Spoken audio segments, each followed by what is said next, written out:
হয়তো ধনী মারা গেলে একটু দামি কাপড় হয়, গরিব মানুষ মারা গেলে মুসলমান একটু দুর্বল কাপড় হয়। বাচ্চার জন্য যে কবর, ধনীর জন্য সেই কবর, কবর কিন্তু কাউকে ছাড়বে না।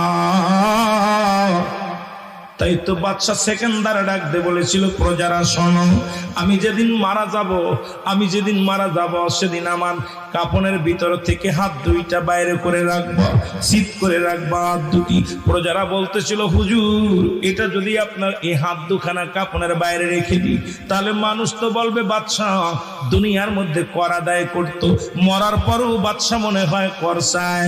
বাদশা সেকেন্দার বলল, শোনো প্রজারা শোনো, আমি এত বড় বাদশা হইয়া রে আমার টাকার অভাব ছিল না, বাড়ির অভাব ছিল না, নারীর অভাব ছিল না, আমার বাইতুল মালে কোনো অভাব ছিল না। আমার প্রজারা রে তোরা শিক্ষা ল,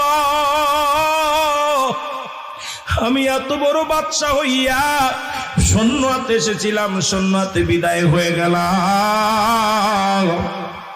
আমার প্রজারা যেন দুনিয়ার প্রেমে না পড়িয়া মাওলার প্রেমে পড়ে যায়।